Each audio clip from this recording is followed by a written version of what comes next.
Leadership gets tested the most when title disappear, culture collides, and the playbook no longer works. Today's conversation is about what it really takes to lead across borders, not just countries, but mindset, generations, and expectations. If leadership is the ability to create trust at scale, this episode is for you. I'm your host, Rahul Karan Sharma, and you are listening to the Climbed Confident Leader podcast. And today's guest is Dr. Deepak Bhootra, a global business leader, executive coach, and strategist who has spent decades helping organizations and professionals grow across industries, geographies, and cultures. Throughout his career, Dr. Deepak has worked at the intersection of leadership, transformation, and sustainable growth, leading teams across borders while helping leaders navigate complexity with greater clarity and impact. What makes his perspective different is his belief that leadership is not about managing people differently across countries. It's about creating trust, adaptability, and human connection at scale. So, today we will explore what it truly means to lead across borders and what leaders must do differently to thrive in today's rapidly changing world. Welcome to our show, Dr. Deepak. How are you doing today? I was doing great until I heard this beautiful preamble of yours, this intro of yours. Now the expectations are set. So let me get ready, sir. Yes, sir. All yours, Rahul. All right.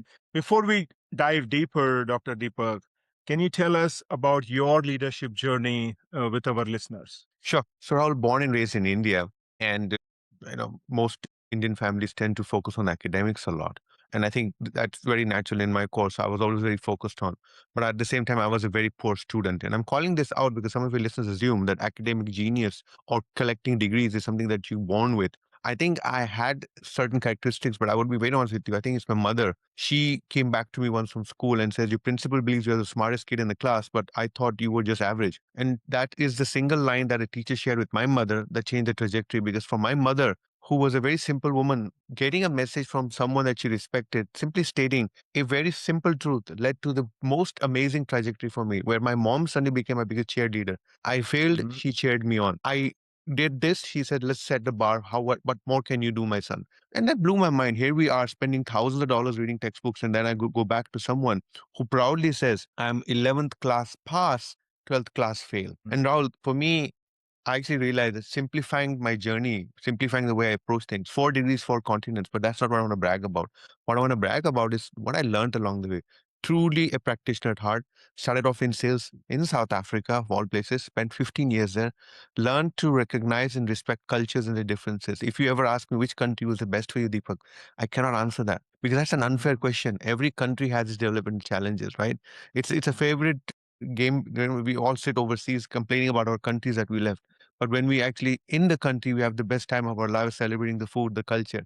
So why that? Sure. I never figured that out. So for me, sir, Mhm. sales operations, sales is my bread and butter. I am.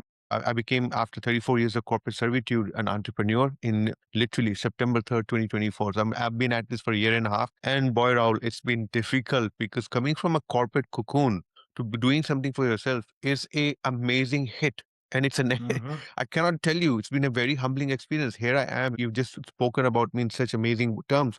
And I'm telling you, anyone who is experiencing a greatness in the corporate world and wants to become an entrepreneur, brace yourself. You'll have to do something very different. And the good news is, if you know and you're warned, you can do wonders. So back to you. Mhm. Yeah.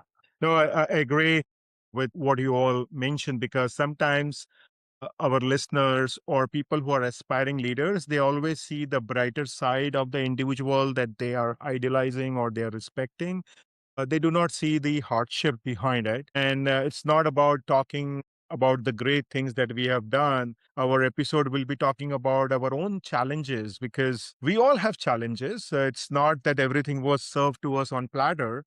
You mentioned about the corporate to entrepreneurship, and I second with you. It's not, when you are at corporate, you think that entrepreneurship is for you. You want to become an entrepreneur, you want to fly Exactly. business class and go to all those meetings. But when you enter to the entrepreneurship world, it is challenging, it is difficult. And I always say that the first 3 years are very, very critical when you become an entrepreneur. So if any one of you is listening, if your friends or your inner circle people are doing business and they are in the first 3 years, do whatever you can to help them, because they need your help at this moment. Once they are set, once their revenue model kicks in, then probably your help will be okay. But the most help they need is in the initial 3 years. So thank you for sharing your journey, Dr. Deepak. Really appreciate what you have gone through, as well as the experience that you have lived. It's something I want to enlighten our listeners as well. And I'm sure throughout our episode, we will bring out those stories from different countries. So you have led and coached across industries and continents.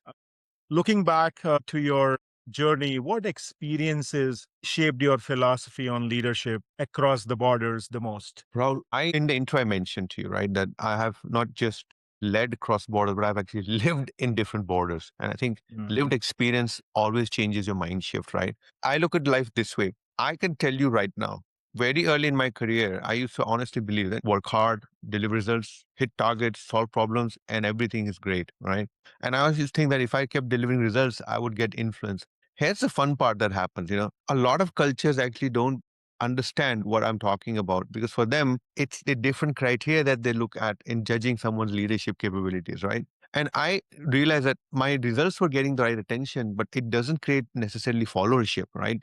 I mean, if I want to be called a leader, I need to have great followers. And I would walk into a meeting and I would assume that silence was alignment. In some cultures, this silence doesn't mean alignment. It actually means that we respect the hierarchical role given to you, Deepak, as our leader. So therefore, we will not challenge you. And that was a big surprise for me, because I came from a background and a culture where I thought that I encourage people to express disagreement publicly. And then I realized the way I was doing it was actually asking people in a public forum. So, guys, anything that you'd like to add or change? And again, that was also not, how do you say this? It's a great question to ask, but sometimes people don't respond to it again. That's when I started changing my vocabulary. And that's when I also realized that if focusing on efficiency is awesome, right?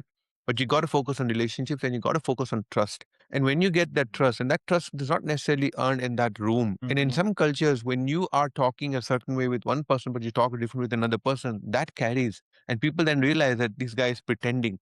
To me, that was a big shock. And I must be honest, moving from this, it was more about how do I, as a leader, show the world that I'm not just only competent, but I have the right confidence in the right context. How do I make this? And as your show is called The Climb, right? How do I climb from authority to influence? That journey was the most difficult one. And it was really interesting because I also have this style where I was actually seeking guidance back from people as equals. And they will then tell you what I said, what I did not say, what would they like to hear more of. And when you actually hear that, you know what to do more of, which by definition means, because time is compact, and that is a great way to actually figure out cultural disimbalance, is actually to Mhm. ask the people, but ask in a way which allows them to feel that they are free. Got it. Got it. I think I really like what you mentioned about the language, because sometimes we may think that it is a normal question to ask, but then repeatedly, if you are not receiving the response that you are expecting, then you need to change your question. And by changing question, it's also about changing the words. And the other aspect I also learned from you is it's not about, from your experience, you have just not managed people, you have lived there. So when you're living there, you're experiencing the life there, it's all totally different.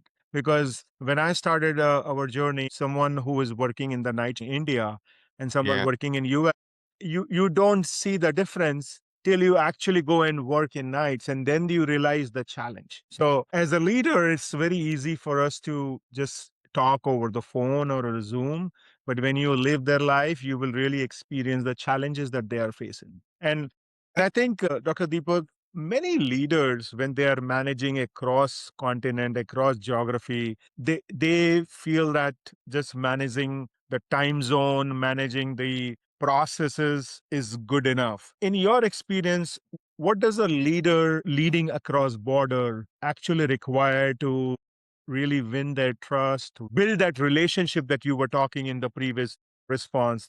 So, what has been your experience? Sir, see, time zones, I believe, are operational, right? These are constraints put upon us. And we spend so much time in, using calendars to synchronize time and this, I'm 7 hours behind you, I'm 10.5 hours behind you and stuff like that. For me, trust is more personal. Trust is not something that you can't just operationalize, right? There's no button to it. And the fun with trust is it's got to be earned. No one gives you trust. And I think this is something that people forget. A leader who thinks like a manager thinks that because he's in the hierarchy, therefore he will get the trust given to him. That's not how it works. You are getting an authority given to you to control someone, but that doesn't mean that you got their trust. And I think that's very important. For me, there's one trick that I can always tell people, and I learned this the hard way.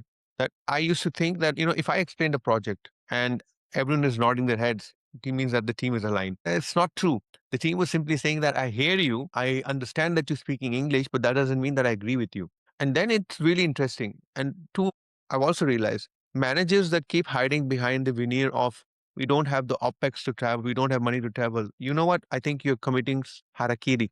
And let me explain this why. We have done cost arbitrage to the nth degree. We have tried to reduce cost by moving jobs helter skelter. We move to one country, the cost now becomes high because we have been given another target. We say, okay, you know what? We went from Philippines to India. Now from India, we're going to go to third tier cities in India, which is now a new massive drive, right? How far are you going to drive it? At the end of the day, let me tell you the one thing that I recommend to companies if you want the best ROI and you want to get trust. Fly your leader to them and sit him down there for 2, 3 weeks. Watch how things change. What you will get is magic. And that is how I built my reputation. I still today, on my birthday, on specific days, or when I post on LinkedIn, I get tons of messages from people that I have led in the past. And all of those people do not remember that great call we had. They say, hey, boss, remember when we had seafood at the beach in Dalian with the team?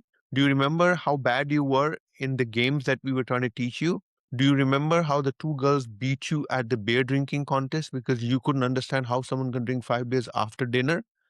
I'm sorry, Rahul. Here we are. What we've done to the world is we've created this crazy nonsense that everything can be done by Zoom. Yes, of course it can. You and I are having a great time right now. But I can tell you right now, if I were in the room with you, most likely you and I would be high fiving each other and you'd actually be making more fun of me. You'd be more relaxed with me. You'd actually be teasing me to tell more. So whether you this is screen to screen, but face to face is magic. And my grandfather, who taught me so much about business, said something very powerful. I'll just share that with the audience. He said, you guys with MBAs talk about business to business, B2B. He said, B2B is belly to belly. And Rahul, that just blew my mind because that is so true, isn't it? What are we talking about? And in the age of AI, where every email is written, stuff, I mean, I can prepare for this call, Karan, with AI, right?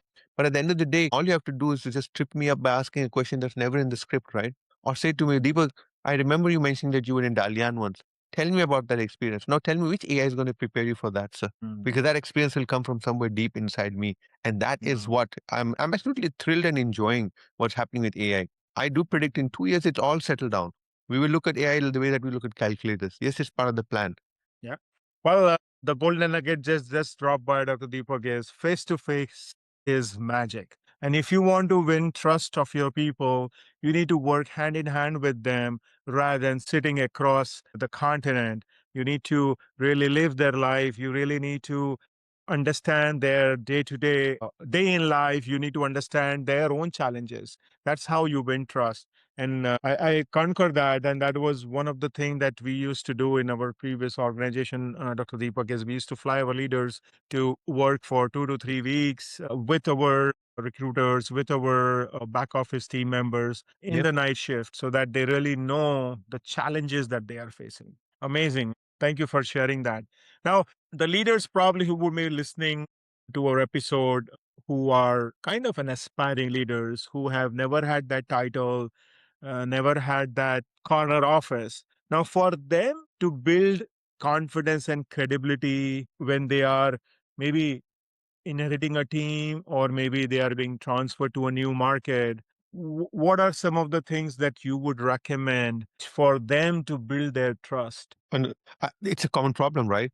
For anyone who's out there trying to figure out that I've just stepped into a new market, new culture or team, here's what I would say that I say to any salesperson. When you're dealing with a new customer, use the ratio that God gave you. 2 is to 1. Number two, Don't go in and as a salesperson, you don't go in and try to establish authority. I am the most important person in the room because I can solve problems. Anyone who is a leader has to understand that they need to actually slow down on establishing authority.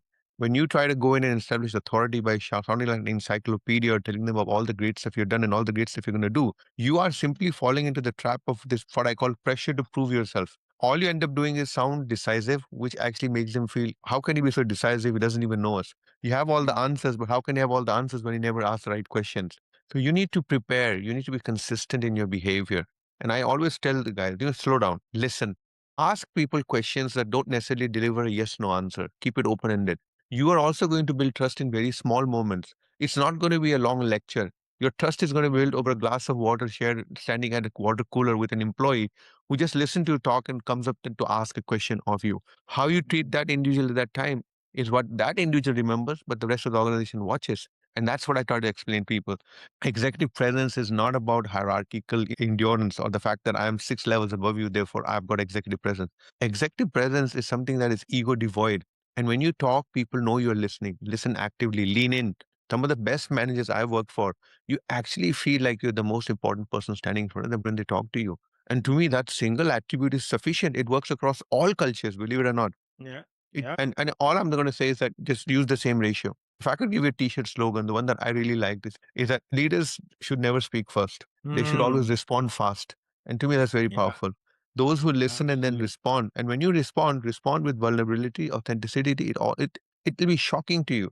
I mean, many cultures will tell you too much information, too much information. I respect that. I'm not asking you to tell people your blood type or the fact that it took you half an hour sitting on the toilet that morning. No, no, no, no. We are talking about simply tying your experiences in a safe scenario, allowing people to express themselves better. That's all. And there's a Oh. lot of trial and error. If you're a newbie, Mm. like you mentioned, a lot of trial and error. So respect the process, but learn from it. Sit down and ask Mm. yourself, what three things I did today that worked very well? What three did not? My first boss, I was very lucky. My very first boss used to tell me, Deepak, you know what? I have a habit. I always shower before I go to bed. So I'm looking at him. Mhm. Why are you telling me this? And he says, and do you know why I do that? Not because I need to clean my body, because I need to clean my soul. He says, I put shampoo on my head and I'm thinking about what are the 5 things today that I did that I could have done better. And then I would sit down and ask myself, tomorrow, let's find 5 ways in which to implement those to keep doing the drill. And like Malcolm Gladwell, right? 10,000 hours spent on any good, something good is always going to deliver dividends to you. That single idea is actually what changed, I would say, my perspective on leadership. I do not go to bed until I figured out what are the 5 things that I could have done better. And with Mm. AI, I actually go back to AI, put in a transcript and say, in this I got ghosted by the customer. He's never replying to my emails. At what point did I lose track? And here's an expert with 34 years experience telling you that even I am relying because I can't remember everything, but AI has the ability to do that. So I just wanted to bring that Mm. back to people to say how Got to it. use something that I said was a threat initially, but it's not really a threat. Mm. Wow. So you're also talking about to use AI at the right time and the use AI to its to what it is. It has capability to do better rather than just using for the sake of using. And when you were mentioning about leadership speak last, so I remember a story. It was about Nelson Mandela. So he shared in his book that to his leadership lesson started from childhood. He started accompanying his father, who was the head of a village, in his meeting. And one thing he learned from his father was that his father was always the last person to speak. And he was listening from everyone and then speak. And if I correlate it to our corporate world, what happens is leaders are always first to speak. I would say 10 scenario, it is 8 on 10. Leaders are the first to speak. And what happens is we set the tone. We set the tone of the meeting. We set the thought process that we want to bring in. And then what we see is everyone is aligning to that thought process rather than bringing their own thought process. Let me just, I just have to add Mhm. something to what you said. Yeah. And here's what I tell people. I get told by leaders, most of the meetings I attend don't need to run for 20, 15, 25 minutes, 30 minutes, Deepak. I Mhm. can finish it in 5 minutes. I don't know why people waste my time. So I'm like, Mhm. okay, this is interesting. What is happening in when I attended those meetings or when I talk to these individuals, this is what's happening. They walk in, guys, this is what I want to talk about. Give me 2 ideas that we can implement by Friday. Let's go. Of course, your meeting's going to end in 5 minutes, right? And then someone gives a very shitty idea and everyone says, there's a guy sitting in the back who's like, I disagree, but he doesn't know how to say it because you haven't created that environment where people are free to speak because now you've walked in, you've opened in such a way. It's like saying to any salesperson, since I come from a sales background, when will you close this deal? you have put him on the back foot. But instead, the question should be, Rahul, I see you've committed this deal. What's the single biggest thing that's causing friction for you, and how can I help? Or did you see what just happened there, Rahul? You lean in. Now tell me which scenario will take 5 minutes and which scenario will take 10 minutes. You know the answer to that, Mm, right? yeah. And I think that's the fallacy again. Leadership is being defined in how quickly someone gets to answers. And I'm like, wow, wow. I'm not against your intuition or your gut because look, with our gray hair and our bald looks, right, Rahul, you and I know we will make certain decisions very fast, very quick because life has taught us about that. But Correct. we also know that as a leader, however, you may have all the answers, but when you do not let people think through, it is not cathartic for them. And I know it sounds Mhm. really odd, but it's like grieving. You have a death in the family, but the first 4 days you are so busy with the funeral, the rites, and your everything, you haven't spent a second on yourself. And then when that dam breaks, it breaks for the worse. So Mhm. you need, this is where I Correct. also ask family, I ask people around you, look at your leader. A leader's Mhm. psychological safety is also very important. Here we are talking about leaders looking downwards. And my biggest piece of work that I do is, what about you, Mr. Leader? That simple question, Rahul, when when they say on the aircraft, please put the mask on your face first and then take care of. When I first heard it 15, 20 years ago, sitting here, I was like, what nonsense. My child is important. My granny is important. It hit me later on in life. Take care of yourself first because you need to survive, and your survival will allow for the survival of others, whether you like it or not. I know it sounds like a undemocratic statement, but Rahul, leadership needs to understand it is their actions, their activities preserve the life of a company. And if Mhm. they are faltering, if they're making the wrong choices, they don't just impact themselves, they're impacting the livelihood of hundreds. And that's the privilege that you have been given. So Correct. Thank you for bringing it up. And then when you were mentioning that meeting scenario, I think maybe a few years ago, I heard about Elon Musk. He has 5 minute calendar, 5 minute meeting on his calendar, and I think that became popular. A lot of leaders started following it, but in the end, what you do not realize that meetings are also an opportunity for you to interact with your team members. It also allow you to know their state of mind. It also allow you to know what they are thinking. They will not work at your speed. And sometimes I have seen in leaders that they get put off in their first few minutes of the meeting, and then the whole meeting goes for a a toss. toss. That is not the right style of a leader. No matter how busy you are, the fact that you are spending time with your team, get to know. I mean, if someone has worked for 2 weeks to build a presentation, you can't just disregard. I mean, try to understand that person's point of view as well. They are, Right. the fact that you have given them an opportunity to present, they would be having some accolades or It's some experience because of which you gave them the opportunity. So give full out. And I do understand sometimes people are just rushing back to back meetings, and it's really disheartening to see that type of leaders. But I think those leaders still exist. So God they bless them. I they hope they change in the time to come. Dr. Deepak, you brought about the AI in our previous response. So as we see, the future of work is changing, the world of work is changing rapidly. AI managing expectations, different expectations from people, what used to, from a skill perspective, what used to be good for 3 years in the earlier time frame, things are changing every year, or probably things are changing in 6 to 9 months. So I would want to learn from you that what are you doing differently in the remainder of 2026 and 27 as a leader, coach, entrepreneur that you were not doing when you started your entrepreneurial journey. So let's talk about AI. 4 years ago, when I first tasted AI, I must be honest with you, I was a bit confused. I could see what it was trying to do, but I didn't understand the output. But I was surprised. Within 3 months, the output started changing dramatically. And I actually looked Mhm. across at my son, who was a software engineer, and I said to him, I think your job is done for. This thing is progressing very rapidly. And if I just extrapolate, and you and I have been around with all the fads and everything, right? But with AI, I sense something different. See, previously, when I did a lot of automation, I was doing automation, and this way I was cutting off the bottom of the organization. Here comes AI, and AI is actually doing something very unique. It's actually slicing vertically down, right? What Mhm. that means is that the same person that used to be told you are safe because you are a judgment holder, because you are a manager, because a leader, was already threatened because of flattening hierarchies. And now you have this very unique scenario with AI coming in. And that's when I told my son, this is going to be really, really fun. So for me, I went from being a initial skeptic to a huge a fan. Then I had this, oh my God, AI is going to take my job as a consultant. And then Mhm. this serene calm. It's like, the monk in the jungle.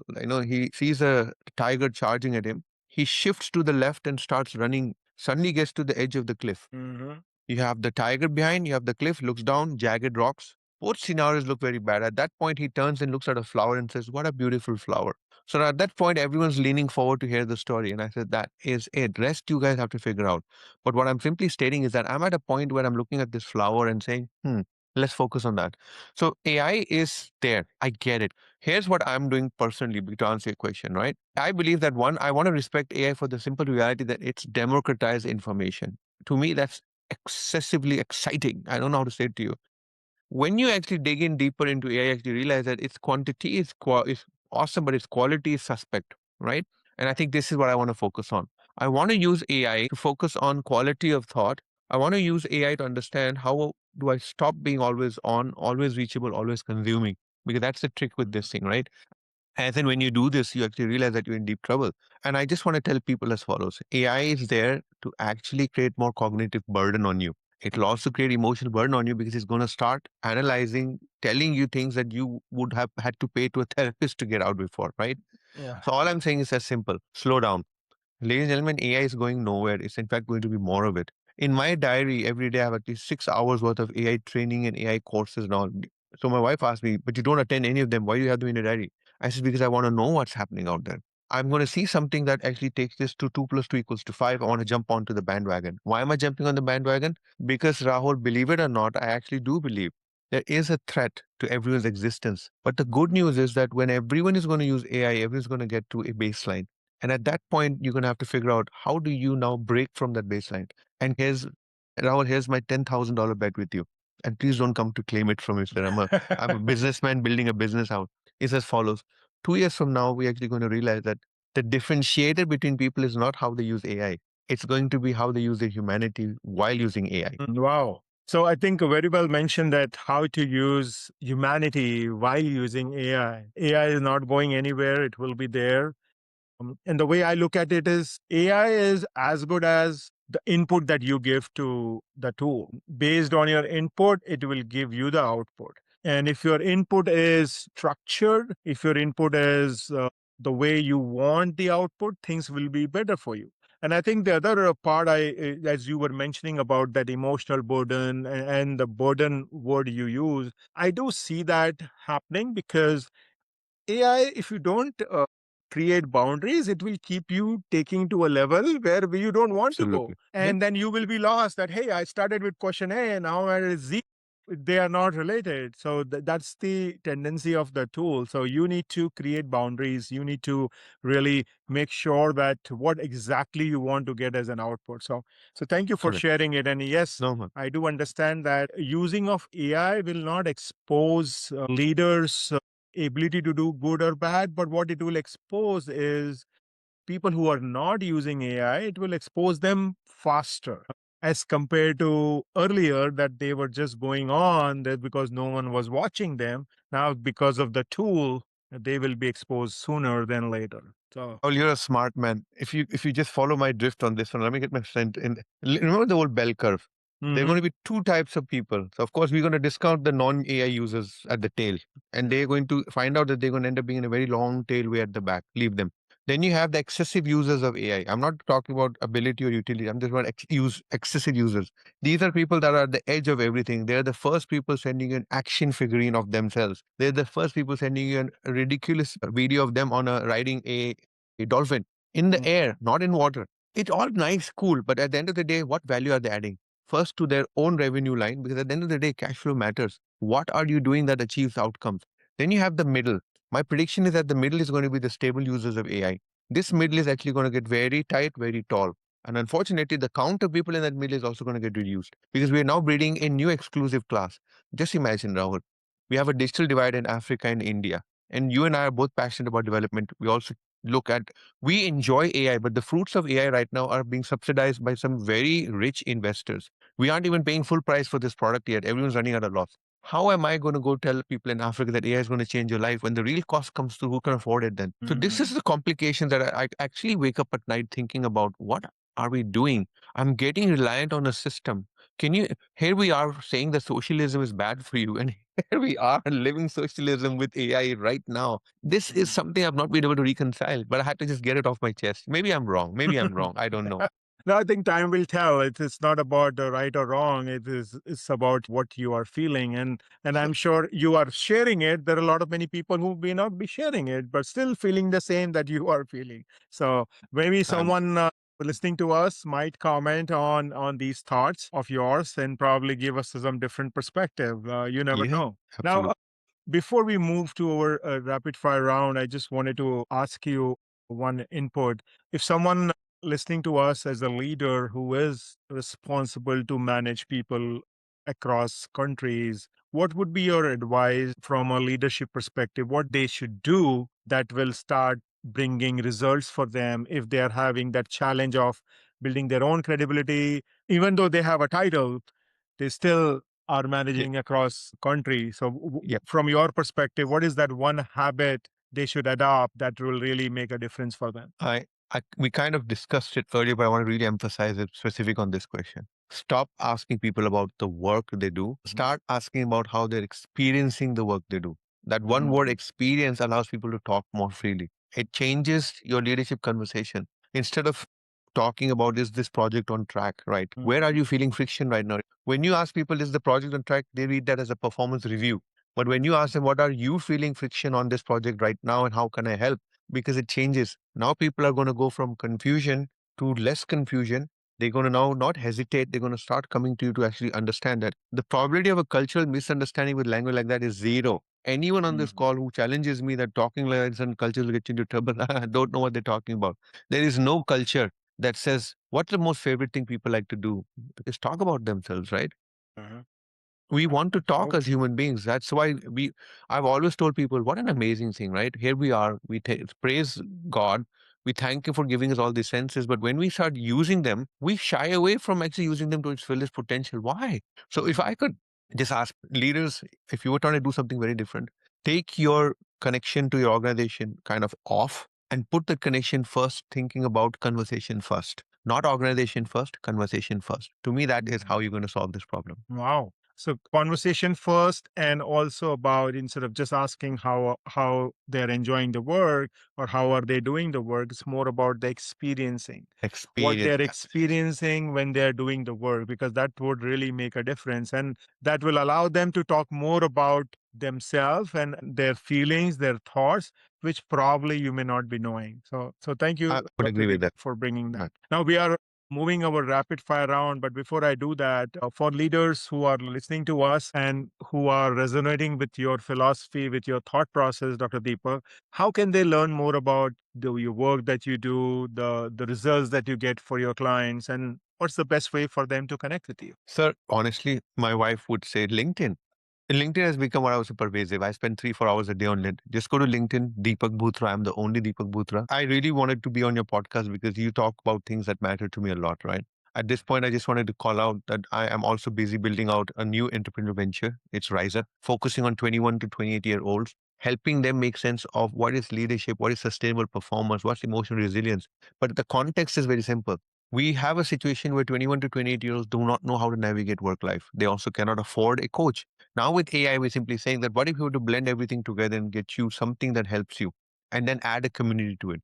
So that's what I'm doing. And Rise Up is something which I would say keeps me up at nights. Wow. So, aspiring leaders, if you are looking for inspiration, if you're looking for guidance, try to look into Rise Up program that Dr. Bhutra is coming up with, and enroll and talk about it, get a different perspective. And it is not about just a course or to learn something. It is all about knowing and understanding the modalities of leadership, of people management, sales, because sometimes you may know everything. It is not about knowing everything. It is about getting that push, getting that confidence, getting that pat on the back from a right person who can really tell you that, yes, you are Yes, going there, going at the right direction. I'm with you. And correct. uh, to this, I was just listening to one of the clips from a recent event that was organized by the Board of Control of Cricket of India, BCCI, where they felicitated all the World Cup winning team, the Indian women team, men's team, 2020 team, and under 19. And there was a question asked by two senior cricketers, that they are sharing the dressing room, or they are playing on the crease with these young people? What advice do they give? And the response was on a similar lines that they don't need to know what they have to do. They really know what they have to do. They really know what they don't have to do. We as leaders, we as seniors, we just have to tell them that we are with you.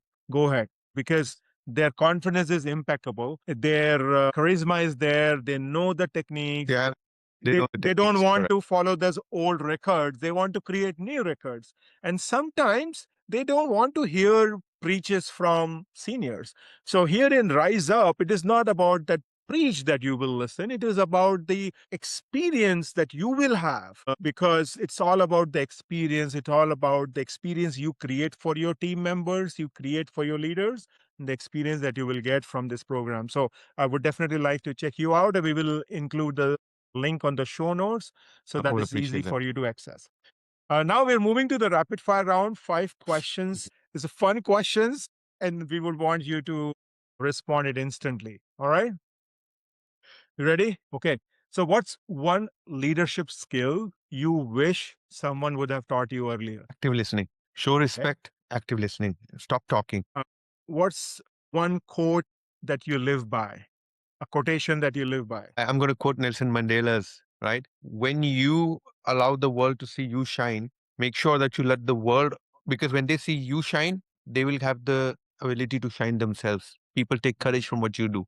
And then absolutely someone broke my heart by telling me that it's actually not a Nelson Mandela quote. He quoted it in his book, but it's from Marianne Wilkinson. But to me, I've Mm. always called it the Mandela quote because I really liked it. And for me, Long Walk to Freedom is a title. And I always tell people when they tell me I'm tired, how long do I have to work to become a manager or a leader? And I say, Long Walk to Freedom. Nelson Mandela's book. Since you said it, I'm just mentioning it there. Yeah. It's one of the, it is the single book that I've given away the most in my entire life, Rahul. So I was very Amazing. surprised when you mentioned Nelson Mandela. I was very, Amazing. very, very happy about that. Awesome.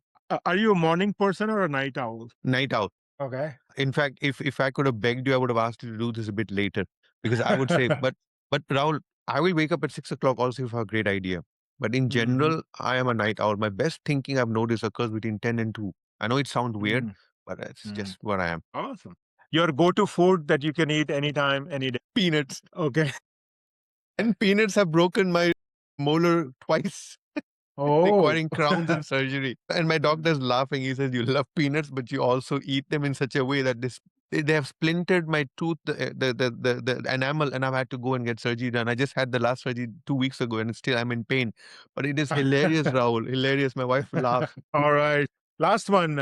If your career were a Netflix series, what would be the title of season one be? Oh, here's the stand up, but he doesn't know it yet. In my heart, I'm a comedian. Levity, jokes, humor is something that I was just born with. Unfortunately, I never experimented in that domain like some of the other people, but I really do get a kick out of listening to other people making fun of themselves, making fun of others. I think it's a virtue, it's a grace. It actually, I think that comedy actually shows you how smart humanity actually is. I don't know how to Absolutely. say it to you. And I do cry when I watch the sad movies also. But for me, just humor does something. In fact, if you think about it, I've never blacked out from crying, but I've definitely blacked out from laughing so much. I Yeah, did that I wrong. agree. I can second that. I can second that. All right. So that was Dr. Bhootra for us, ladies and gentlemen. And it's time for you to share your comments, share your inputs, whether you're listening on YouTube or watching us on YouTube or listening to on Spotify or Apple. And it's time for me to share my learnings. So there were multiple golden nuggets that were dropped in by Dr. Bhootra. I will share a few. The first one was entrepreneurship is not for everyone. It looks sexy on the other side, but then when you do a deeper dive, it's challenging.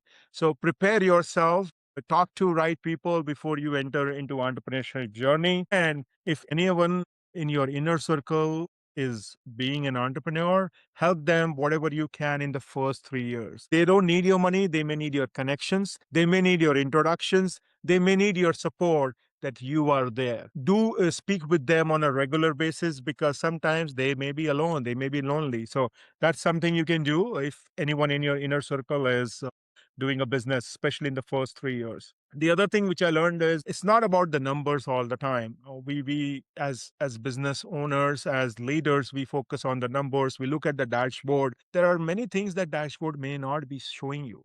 And it is that the trust, it is that credibility that you are building, the relationship that you are building. It's not somewhere in balance sheet.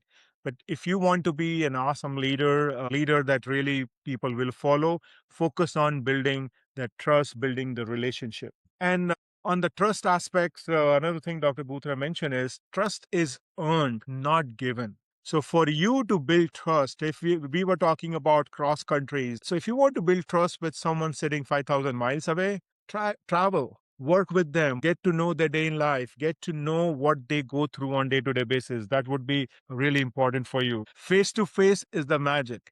So yes, we can do many things on Zoom, we can do many things on the call, but doing a face-to-face meeting is really a magic. We were talking about the AI, so it's all about how to use humanity while using AI. Yes, AI is there to change the way we are working, but it's also the humanity will always remain. And if you really want to make the best out of it, be a human first, then become a leader. It's a human first leader. Yep. That's a few of the learnings that I took from today's episode. Again, as I mentioned, it's time for you to share your learnings. And if there is one takeaway for me from the overall episode, would be that confidence is not about being perfect. It is about being present in meetings. It is about being present in that conversation. It's about listening, responding, and showing up even when you are unsure. Because when you are aspiring leader, not everything you would be knowing, you would be learning on the go. And when leaders do that, that's where that silo starts to break and that collaboration begins, the real collaboration. Great. So if you're looking for that collaboration, which is very, very important for us as a leader, because we are paid higher to do the difficult job. If it would be easy, everyone would have become a leader. So go all out and then do that face-to-face meetings, meet with people, learn about their experience, challenge them, and make sure that you are a human first. Dr. Deepak, thank you for sharing your Right. simple but very powerful thoughts. And to everyone listening, please continue to shower your love, like, subscribe to the Climb Confident Leader podcast. Thank you and have a great rest of the day. Bye bye now.